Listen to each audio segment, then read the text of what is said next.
I have hundreds of videos and I get so many comments that I can't possibly respond to all of them. So I decided that once a month I'm going to do these Q&As. I did one last month and you seem to like it. Some of the ones today are a bit of a doozy, so let's get it popping. Are you boring live in a van? Well, I think my live streams are pretty fun, and I think the Snack Pack would probably agree with that too, because we have the best community on the internet. But actually, I think what this person is trying to ask is, are you bored living in a van? Now, I don't think the word that I would ever use is bored, because I'm rarely ever bored in my van. I might be restless, lonely. I might not want to do a lot of things that I need to do, but I don't think I've ever really been bored in my van. When you live in a van, there's always something that has to be done. You have to empty your waste, refill your water, wash your dishes, or simply looking for a parking spot every night. A lot of these things are the same things that you would do in a regular house or an apartment, but there's some added things that you have to do when you live in a van because you're on wheels and you can't stay in the same place all the time. But for the times where I am a little bit bored, I do watch some Netflix or Hulu. I watch that on my iPad generally, and I'm trying to transition into less screen time. So I started to pick up reading again, and I want to start learning how to sketch. So those are some hobbies that I'm looking into doing in the near future. I have a question, if you don't mind. What do you do if you're driving and you encounter really bad weather like tornadoes? What do you do in your van? Okay, well, I don't have the ultimate answer for this because I haven't encountered a tornado. I have been in extreme excessive wind, and whenever I'm in that position, I just try to park next to a building to kind of shield my van a little bit, like the side of a grocery store maybe. I have been in a couple ice freezes, and obviously for some of my videos, I haven't learned how to 100% protect my van from that. But along the way, I've learned some things that if there's going to be excessive weather, whether it's heat, snow, ice, tornadoes, wind, the ultimate best thing you can do, if possible, is to leave that area. I know it's super inconvenient. There's been times where I could not leave because of one thing or another, whether it was health or being with a family member or something. But if you can possibly leave, the best thing to do is to leave and go, even if it's like 30 minutes to another town or city, or if possible, just go to another area that's not having the as extreme weather conditions. And I've never been in a tornado or a hurricane, but I think with those particular things, they do give warnings. So if you're getting a warning and it's like 2 days out, you're mobile. So get in your van, jump on the road, and go somewhere else. If you can't, I would say try to find a garage, like a tall garage or a garage that will fit your van or your vehicle, and see if you can park there. Another option is one of those self-serve car washes, and they have the really high bays. And if it's going to be a hurricane or a tornado or super ice freeze or something, probably nobody's washing their car. So you could probably pull into one of those things and keep your van a little bit safe, especially if you have solar panels on top of your van.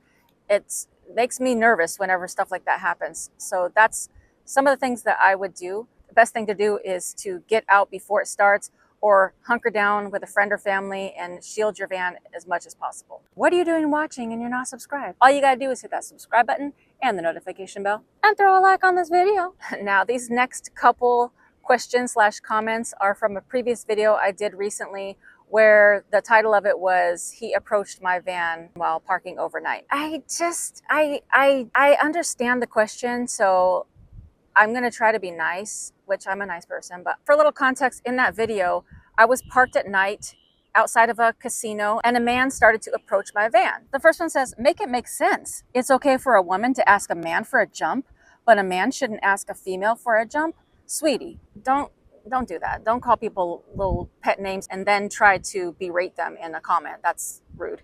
This is my first time seeing your videos, and I know a lot of females who think like you do. It's funny that you've seen my video once, but you know what I think. Okay, anyway. And they often wonder why they're single.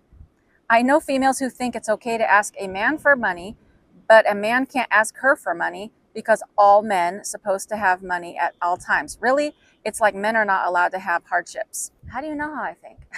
I don't think like that. So let me make it clear. I personally have sons, so I wouldn't want any woman to treat my sons like that. I believe men are highly valuable. I don't buy into the whole, let's demolish the patriarchy. I don't believe in extreme feminism. If that bothers you, it's okay. That's just my beliefs. I believe everybody should treat each other with respect. I think it's really interesting that you took what I said in 1 millisecond moment and formed a gigantic opinion that I'm some kind of man-hating, gold-digging woman. I don't even know what to say about that. I have pretty firm opinions about the way men and women behave towards each other, and I don't think anybody should be using anybody else. I also don't think that women should be just blanket asking men for money I also don't think that men should be throwing money at women to get them to take their clothes off. So that's just my opinion. And then the second comment says, okay, how did he know that you were the only woman in the van? I hope you need a jump and everyone says no. You just said someone helped you, but you wouldn't help anyone else, obviously. So selfish, sad. Miss Samantha, that is so excessively rude. I don't think that the response is appropriate to what happened in the video. I mean, feel your feelings, but why would you wish ill will on somebody? I was simply saying that I don't think it's appropriate for a man to approach a woman in a vehicle at night. And I also believe the same thing, that a woman shouldn't approach a man in a vehicle at night. When it's dark times outside, nefarious things can happen. So I just don't think nighttime is the time to be meeting and approaching strangers. The person commenting is probably coming from a place of past experience. You may have had somebody that has betrayed you or not helped you, and you're projecting that feeling onto me, and you're angry that I didn't jump to the defense or jump to the help of somebody else immediately. I get it. I know that it can be very upsetting when you need help and somebody doesn't help you. But in this case, the man was not helpless. There was other opportunities that he could have reached out for. I don't feel that I was the one that was called to help him that night. He also ended up getting help. In the video, I didn't wish harm on anybody. I actually was like, maybe the guy is frazzled. Maybe he doesn't know what to do. He should just go into the casino. At the end of that little clip, I even said, yay, he found somebody, win-win. I was still positive. I wasn't like, that man is trash. I hope he doesn't get a jump. I hope he has to walk home. So although you may be irritated at my choice to not jump out of my van and be like, hey guy, let me help you, and drive my van over even further away from other people, I think there's other alternatives. I personally have AAA, so I would have called AAA. Now here in Travel Snacks, we're a family. There's a lot of opportunity for constructive criticism, not mean-spirited or ugly comments. Amen to that. And God bless you. Now on to some more fun comments and questions. Okay, Connie asks, what are you using to heat up your water for your coffee? I have a foldable or collapsible water kettle. It is awesome. I love it so much. It heats up in like 4 seconds. No, not 4 seconds. It is really quickly, but not 4 seconds. It heats up so fast and I don't have to leave it plugged in long. It does have a regular 110 plug, but Amazon does have a 12-volt version of it. And I've used it since I got my van and I really love it. And you can heat up water so that you can make coffee or oatmeal or whatever you'd like. And I'll leave the links in the description below. Kay asks, what was the name of the chocolate you said was good? Oop. Dropped my iPad. This is from a video I did when I was making yogurt, and I said that I usually add some little chocolate chip sprinkles, but they're actually chocolate chunk. And I just got them at a regular grocery store, I think maybe Kroger or Tom Thumb. Instead of chocolate chips, they're like little square chocolate chunks that you would see in a chocolate chunk cookie. And this one was dark chocolate, and it's really tasty. It's not too sweet, but it's not too bitter. And you can find it just at a regular grocery store. Martina1 asks, what made you decide to be a vegetarian? Okay, so there wasn't too much thought put into it. I just simply don't care about eating meat. I don't love it. It's not something that I crave. So back in May of 2022, I decided to just cut out the meat and I never missed it. So I still eat seafood. So I guess I'm considered a pescatarian. There's so many labels that I'm kind of over just having to label my eating style. But I guess I'd be considered a pescatarian, which is someone that still eats seafood but doesn't eat meat. But I would also consider myself a social carnivore at times, which I guess is a new term that just came out, which means that you don't buy or cook meat, but if you're out with friends, that you will eat meat. And if I was in, for example, Philadelphia, I'm gonna get a Philly cheesesteak. I'm not gonna get a vegan version. I'm gonna get meat. Or if I was in the South and a friend was like, let's go get barbecue, and they're like, you have to try these ribs, then I'm gonna do it. Now, since May of 2022, I haven't had any meat. I haven't felt the need to. Whenever I'd go out with friends or whatever, there's always something on the menu that doesn't have meat, and I am fully satisfied. Meat tends to weigh me down. I know there's so many people that are trying to convince me to go keto. I just don't love meat, so it's not the best diet for me. So I'm not gonna do the keto diet. I'm just not gonna do it. The eating style that I'm more aligned with is whole food, plant-based. I would rather eat beans, legumes, vegetables, and things like that. So there wasn't really a specific reason why I went vegetarian, but it has been great and I haven't missed meat really at all. Stay Tuned says, I love the Q&A. Thank you. If you were local for job or family purposes, where could you get water for free? My first reaction to that question was, if you are local and with family, the best source is just to see if you can hook up to their water spigot and fill up your water there. If you don't want to involve your family or friends, then I think the best thing to do is just, when you are in this local area, kind of scope out where you could get the free water. Like, for example, you can go to a lot of gas stations and they have a water spigot on the side, and you can just establish a relationship with a gas station owner and just say, hey, like, if I fill up here, can I get some free water? There's also some apps that you could check out that will show you where there's places to fill up. You can even establish a relationship with maybe a local campground to say, I don't need to stay here, but can I fill up my water? Like, I don't, depending on how much water you need, can I come fill up once a week and pay like, a couple dollars? But your question is about free water. So I would say that if you're going to be somewhere local, for a job, then you're going to be there all the time. So you only really need to find one awesome water source.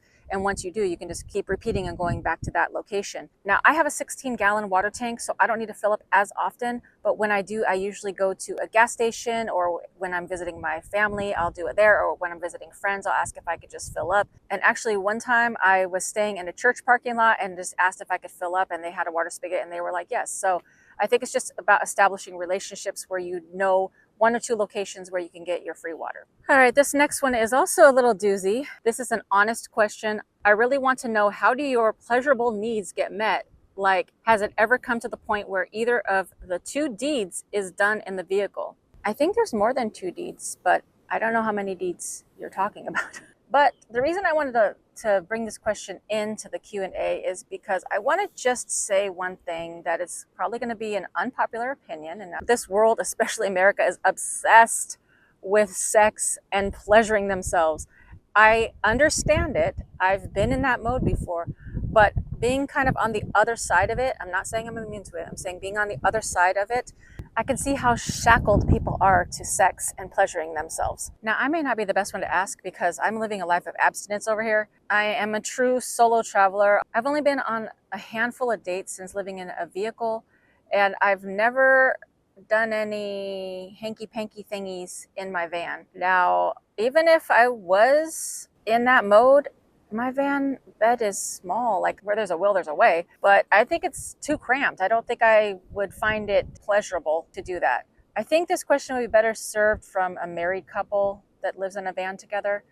And also, if you're talking about a deed of being romanticals with yourself, if you truly have a genuine concern, then ask a man that lives in a vehicle about their pleasuring needs. To ask a woman is almost like you're trying to have her talk about her pleasuring needs, which may come off as like you want to be turned on. And I'm not saying that you are, but it does come off that way.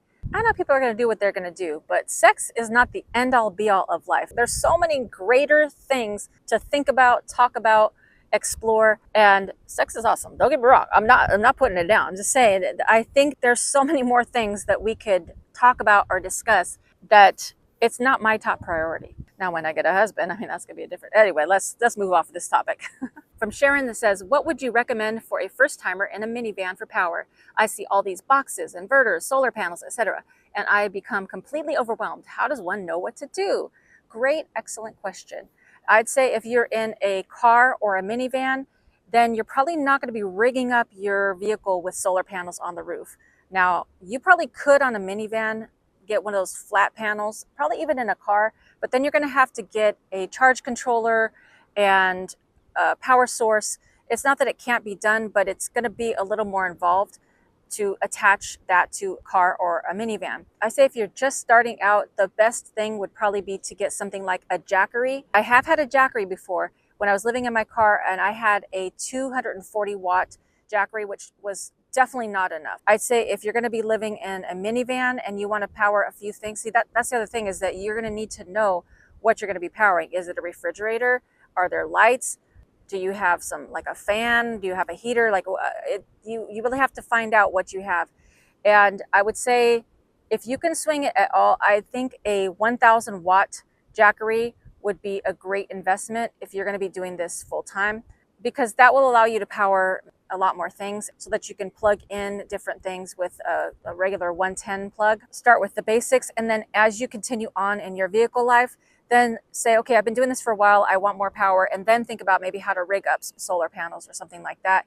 Because I personally don't love the idea of having the fold-out panels unless you're the type of person that's just out in nature and you can just set it out, whatever. But I've heard from other people that have tried that there's problems with the wind, and if you're in a public location, you're not just gonna be able to just put them out on the ground. There's just lots of issues that I've heard from people having the fold-out panels. So I would say just start with getting an all-inclusive box like a Jackery and start there. And the final question comes from Winter Rose 91. You made my day. I love your videos. Can't wait to see what you do next. And yes, travel snacks are important. Oh, what are your favorite travel snacks? And favorite snack a subscriber has given you? All right, well, my favorite travel snacks have shifted and changed over the years. But if I'm traveling in an airplane, then my favorite travel snacks are sour cream Pringles, cashews, probably like something like M&Ms or Snickers. And I also love those little tiny honey buns that you get in the box. They're like really inexpensive at Walmart. And those are really good if you're traveling in the morning, just to like give you a little pep. And these are all like portable things that you could just keep in your carry bag when you're on an airplane. And then travel snacks in my car was a little bit different because I didn't really have a refrigerator. So I would eat things that didn't need refrigeration. Again, like cashews, chips, and things like that. But now that I have a van and I have a refrigerator, I snack on things like carrots and hummus, cheese and crackers, and there's never a time in my life that I will refuse chips and salsa or chips and guacamole. That's like probably at the top of my list of snack food that I love. And then in terms of sweets, you never can go wrong with chocolate chip cookies. I mean, it's just a hit. That's just always a yes for me as well. And brownies too. And then the best snack a subscriber has given me, I would say just off the top of my head, is when the Travel Snacks moderator, Grant, and his wife, Jackie, sent me a Canadian gift box. One of the things in there were these peach gummies. They're like just little gummy rings, and they're so good. They taste just like eating a delightful peach. So good. I also love the Canadian Dare cookies. They're maple cookies. So those are my favorite snacks, and that's the Q&A for today. So if you have any questions that you'd like me to answer on the next Q&A, drop it in the comments and I'll screenshot a few of them and I'll do another Q&A in a future video. Also stay tuned for my next video, which I'll be exploring Jacksonville, Florida, which is where I am now. Bye for now.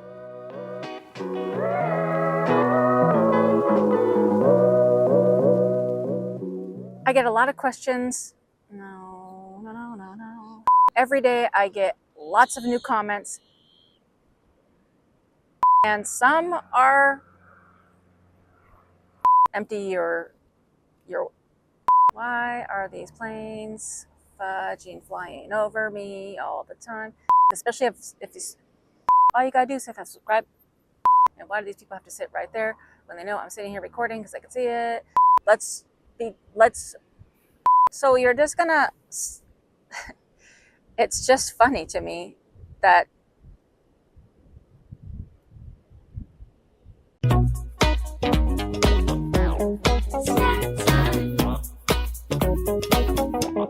Snack time.